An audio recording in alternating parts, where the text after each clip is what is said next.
السلام علیکم، پروگرام میں آپ کو خوش آمدید۔ میں ہوں مسعود رضا۔ حکومت تشکیل پا چکی ہے اور اب SIFC کی بھی میٹنگز ہو گئیں، IMF سے پروگرام بھی ہو گیا۔ لوگوں کا ایک ہی سوال ہے کہ آنے والے وقت میں کیا عوام کو کوئی ریلیف ملے گا؟ کیا ملک میں معیشت کا پہیہ واقعی چلے گا؟ کیا روزگار ملے گا؟ کیا مسائل حل ہوں گے؟ اور ان تمام سوالوں کا جواب اگر ہمیں چاہیے ہو تو ہمارے ساتھ موجود ہیں جناب مفتاح اسماعیل صاحب۔ ڈاکٹر صاحب بہت شکریہ۔ بہت شکریہ۔ کسی تعارف کے محتاج نہیں، کون کون سے عہدے، وفاقی وزیر وغیرہ، یہ سب آپ جانتے ہی ہیں، آپ کے ہر دل عزیز ہیں۔ ڈاکٹر صاحب، پہلا سوال یہی ہے عوام کا کہ حکومتیں بن گئیں، جیسے تیسے بنیں، جیسے بھی الیکشن ہوئے، جو کچھ بھی ہوا، اب ایک نظام آ گیا ہے، تو یہ نظام ہمیں کب ریلیف دے گا؟ اس کی کوئی توقع؟ اس نظام سے امید ضرور ہے کہ ہمیں ریلیف دے گا، توقع شاید اتنی نہیں ہے۔ امید اور توقع میں یہی فرق ہے۔ اور اگر جو ریلیف آئے گی وہ فوراً نہیں آئے گی۔ دیکھیں، جو پچھلی حکومت تھی کیئر ٹیکر کی، اس نے بہت ساری چیزوں کی قیمتیں بڑھا دیں، بجلی، گیس وغیرہ کی، تو عوام کے اوپر تو سارا بوجھ ڈال دیا جو حکومت کے اوپر بوجھ تھا، جو کہ ایک سیاسی حکومت کے لیے مشکل فیصلہ ہوتا ہے۔ مگر سیاسی حکومت کے لیے اس سے بھی مشکل فیصلہ ہوتا ہے کہ وہ ویسٹڈ انٹرسٹ کو ٹیک آن کرے، اپنی پولیٹیکل انٹرسٹ کو ٹیک آن کرے، اور وہ فیصلے وہ لے جو عوام کے اوپر بوجھ نہ ہوں لیکن مخصوص حصوں پہ یا اشرافیہ پہ بوجھ ہوں۔ اب ان کو یہ چاہیے کہ نجکاری کی طرف جائیں، اب ان کو یہ چاہیے کہ پراپرٹی ٹیکس کی طرف جائیں، اب ان کو یہ چاہیے کہ ایگریکلچر ٹیکس کی طرف جائیں، دکانداروں کے اوپر ٹیکس کی طرف جائیں، NFC ایوارڈ کو دیکھیں۔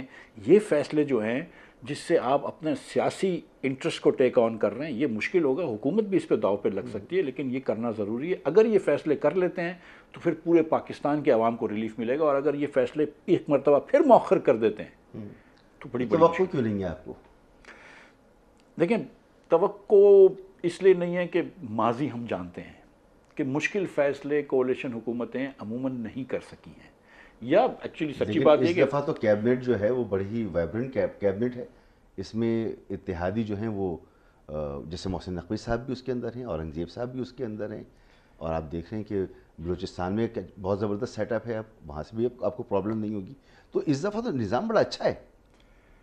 آپ بہت ساری باتیں کر گئے ہیں بغیر کہے ہوئے کچھ بھی۔ میں گزارش یہ کر رہا ہوں کہ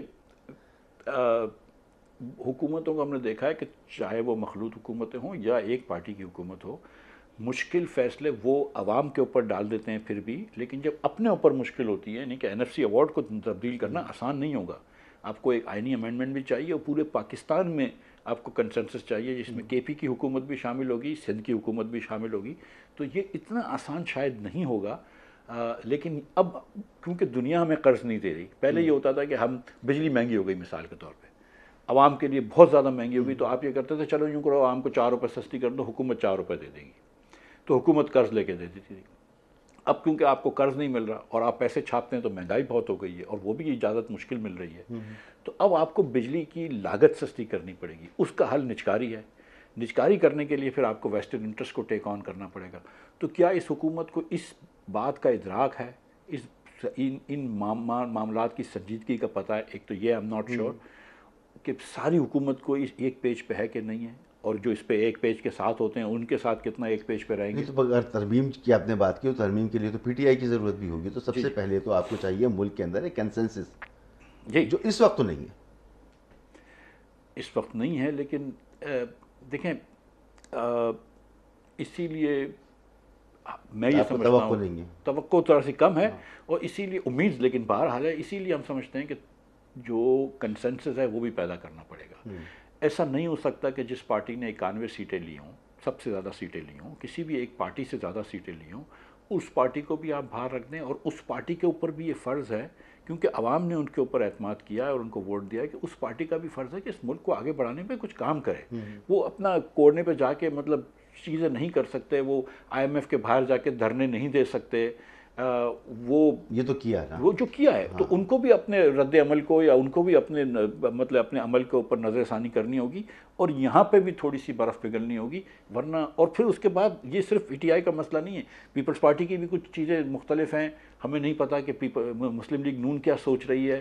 پیپلز پارٹی کہتی ہے کہ اسے پرائیویٹائزیشن نہیں چاہیے، پبلک پرائیویٹ پارٹنرشپ پر اداروں کو چلائیں، اس کا پرانا موقف یہی ہے. چلے تو اس پہ آپ بات کر سکتے ہیں. مگر پی ٹی آئی کی جہاں تک بات ہے تو ابھی جب تک ان کی قیادت بند ہے, کیسز ابھی ان کے چلنے ہیں, ملٹری کورٹ پہ چلنے ہیں, لوگ ان کے ایک پوری قیادت جو ہے کہ چھپی ہوئی ہے, کوئی تتر بتر ہے پوری پارٹی, تو جب تک یہ سب کچھ ٹھیک نہیں ہوتا تو اس وقت تو کنسنسس نہیں ہو سکتا نا. تو یہ اچھا پھر یہ بھی نہیں پتا کنسنسس ہوا تو خان صاحب کا کیا رویہ ہوگا؟ دیکھیے جب چیزیں بگڑنے جاتی ہیں تو بڑی تیزی سے بگڑتی ہیں پاکستان میں, اور جب چیزیں سدھرتی ہیں تو ہم نے دیکھا ہے کہ ریلیف بھی بڑی جلدی مل جاتا ہے. تو پاکستان میں یہ چیزیں بڑی اچنبے کی بات نہیں ہے. ٹھیک نہیں وہ تو ہے, مگر یہ ایک نیا تجربہ ہے نا. لیکن میں آپ کو ایک بات بتاؤں, اگر میں سیاست کرتا ہوں تو میں کیوں سیاست کرتا ہوں؟ میں صرف اس لیے کرتا ہوں کہ مجھے کوئی وزارت مل جائے یا مجھے کوئی مطلب کرسی مل جائے. یہ کوئی سیاست کا کوئی ہائر مقصد ہوتا ہے. سپوزڈلی ہم سب یہ کہتے ہیں کہ ہمارا مقصد سیاست کیا یہ ہے کہ ہم سیاست سے بہتری لانا چاہتے ہیں. پی ٹی آئی کا بھی مقصد یہ ہے بہتری, عوام کے لیے بہتری.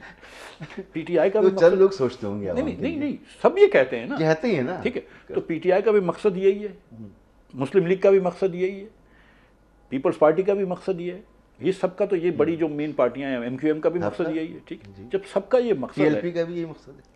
ہاں لیکن اس کے اندر چلے کچھ پارٹیاں ہیں جیسے کہ جو کہتے ہیں کہ پہلے ہم کو اسلامی نظام لانا ہے پھر بات کریں گے, لیکن چلے ان کو بھی لے لیں آپ. جماعت اسلامی جہاں سے بھی آنا ہے, جہاں سے بھی آئے وہ ووٹ لے کر عوام سے جو بھی آئے ہیں, وہ اب عوام سے ووٹ لے کر آئیں تو اب آپ نے کہا کہ چلو عوام کے ووٹ لے کر آئیں تو عوام کی بہتری کریں گے. تو آپس میں بیٹھنا تو ضروری ہے. میں یہ سمجھتا ہوں کہ ہر طرف سے یہ رویہ غلط ہے کہ ہم آپس میں بیٹھے نہیں. میرا ایکچولی پی ٹی آئی کے اوپر یا خان صاحب کے اوپر سب سے بڑی تنقید یہ ہے کہ وہ آج بھی یہ کہتے ہیں کہ میں فوج سے بات کر لوں گا لیکن سیاستدان سے بات نہیں کروں گا. دوسرے سیاستدانوں کو اپنے علاوہ لیجیٹمیٹ نہ سمجھنا, اور یہ آج کی بات نہیں ہے, نہیں سمجھتے تو یہ غلط ہے. اب ان کو یہ بیٹھنا پڑے گا. کیسے بیٹھیں گے؟ اگر بیٹھتے ہیں تو پھر یہ ملک جو ہے, دیکھیں میں آپ کو سچ بتاؤں, یہ ملک کے اندر عمران خان ایک سٹیک ہولڈر ہیں, اور اگر وہ چاہتے ہیں کہ سٹیک ہولڈر رہیں اور عوام میں مقبولیت ہو تو عوام بھی ان سے ایکسپیکٹ کر رہی ہے کہ تھوڑا سا آپ بھی قدم چلیں, ایک قدم وہاں سے. اگر یہ ایکسپیکٹ کر رہے ہوتے تو ان کو ووٹ نہ دیتے نا.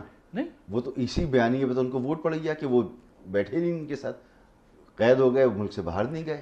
نہیں تو ٹھیک ہے, مطلب یہ کوئی ڈیل نہیں کرتے. مطلب ایسی بات نہیں ہے. آصف زرداری صاحب میرے خیال سے 13 سال جیل میں رہے. نہیں ٹھیک ہے, میں بھی جیل میں رہا ہوں بغیر کسی گناہ کے. میں نے تو نہ کوئی گھڑی سستی خریدی ہے کہ توشہ خانے سے کہ اس کی ویلیو کم کروائی ہو, نہ میری بیگم نے کسی سے انگوٹھی لی ہے, نہ میری بیگم کی کسی دوست نے مطلب ٹرانسفر پوسٹنگ پہ پیسے لیے ہیں. ہم بھی تھوڑے بہت پاورفل لوگ تھے, امی کے پاس بھی وزارت خزانہ تھی, ہم نے تو کسی سے پیسے نہیں لیے, ہم نے تو کوئی انڈر ویلیو چیزیں نہیں کری. تو ہم بھی جیل میں بیٹھے ہیں, تو ہم نے بھی ڈیل نہیں کری, ہم بھی کہیں نہیں گئے تھے. اور میں آپ کو قسم سے بتاؤں کہ جس رات کو مجھے وہ ڈالا گیا تھا نو فلائی لسٹ پہ, اس رات کو مجھے آفر تھی کہ آج تم کو کراچی سے نکال دیتے ہیں قطر ایئر ویز سے. 2:30 بجے کی فلائٹ تھی, 11 بجے اسی دن نکل سکتے ہیں, اس کے بعد تو نہیں نکل سکتے. ٹھیک ہے, تو ہم بھی نہیں گئے. شاید عباسی صاحب 7 مہینے جیل پہ رہے, انہوں نے تو کہا میں بیل کی اپلیکیشن نہیں کروں گا. تو مگر لوگوں کو آپ ایسے نظر نہیں آتے نا جیسے خان صاحب نظر آتے. نہیں خان صاحب مطلب میں دیکھیں خان صاحب بھی ہوں اور دیگر لیڈران ہوں, میں یہ نہیں کہہ رہا ہوں کہ میں یہ کہہ رہا ہوں کہ اگر آپ یہ چاہ رہے ہیں کہ یہ مشکل فیصلے ہوں, جو میں سمجھتا ہوں NFC ایوارڈ کا ہوا, 18ویں ترمیم کے اوپر جو اسے امینڈمنٹ کرنا پڑے گا NFC ایوارڈ کے لیے, آپ کو نجکاری کرنی ہے, آپ کو دیگر چیزیں پاکستان میں کرنی ہے, اگر آپ کو لیگل ریفارم کرنے کہ پاکستان میں بہرحال اشرافیہ کے علاوہ بھی لوگوں کو انصاف ملے, تھانہ کچہری کی چیزیں سستی ہوں, بیوروکریسی کا ریفارم کرنا ہو, اگر لوکل گورنمنٹ بنانی ہو, یہ سارے اگر آپ نے کرنا. آپ کی عمر زیادہ ہے مجھ سے اور آپ کا تجربہ بھی زیادہ ہے. میں نے تو جب سے ہوش سنبھالا یہ ساری گفتگو سن رہا ہوں. جی جب سے ہوش سنبھالا ہے تب سے PIA خسارے میں, جب سے اسٹیل مل خسارے میں ہے, جب سے ڈسکوز خسارے میں ہے, جب ہر ادارہ خسارے میں ہے, اور ان کی پرائیویٹائزیشن ہر حکومت کرنا چاہتی ہے, ہوتی نہیں ہے. تو یہ اس دفعہ بھی چاہنا اور ہو جانا بڑا مشکل ہے نا. میں نے آپ سے گزارش کری تھی نا کہ امید اور توقع میں یہی فرق ہے. اب میں سوال یہ کر رہا ہوں کہ خان صاحب تو ابھی کل پرسوں صحافیوں سے یہ بات کہہ رہے تھے کہ 6 مہینے وہ اور جیل کے اندر ہے, 6 مہینے بعد یہ نظام بھی فارغ ہو جائے گا اور میں بھی جیل سے باہر ہوں گا. بھائی دیکھیں, مجھے تو میرے پاس تو بالکل علم نجوم سے کوئی تعلق نہیں, تو مجھے نہیں پتا کہ کیا ہوگا. اور پاکستان میں 6 مہینے بعد تو مطلب کون جیتا ہے تیری زور سے سرور تک. لیکن گزارش یہ ہے کہ آپ نے پوچھا کہ یہ چیزیں کرنی ضروری ہیں, میں سمجھتا ہوں. ہاں یہ کس طرح ہو سکتی ہیں, تو اس آئینی نظام میں رہ کر نہیں ہو سکتی. نہیں آئینی نظام میں رہ کر ہو سکتی ہیں اگر ایک قسم کا کنسنسس ہو جائے. اس پہ کنسنسس تو نہیں ہے. پھر نہیں ہے دیکھیں تو ہماری عمر گزر گئی, تو پھر سر آپ بھی شروع سے سن رہے ہیں, تو پھر دو راستے رہ گئے نا کہ آئینی نظام سے آگے ہٹ جائیں گے, آگے چلے جائیں گے, وہ بھی غلط ہے, یا پھر یہ کہ ملک جو ہے وہ اسی طرح پیچھے رہتا رہے گا دنیا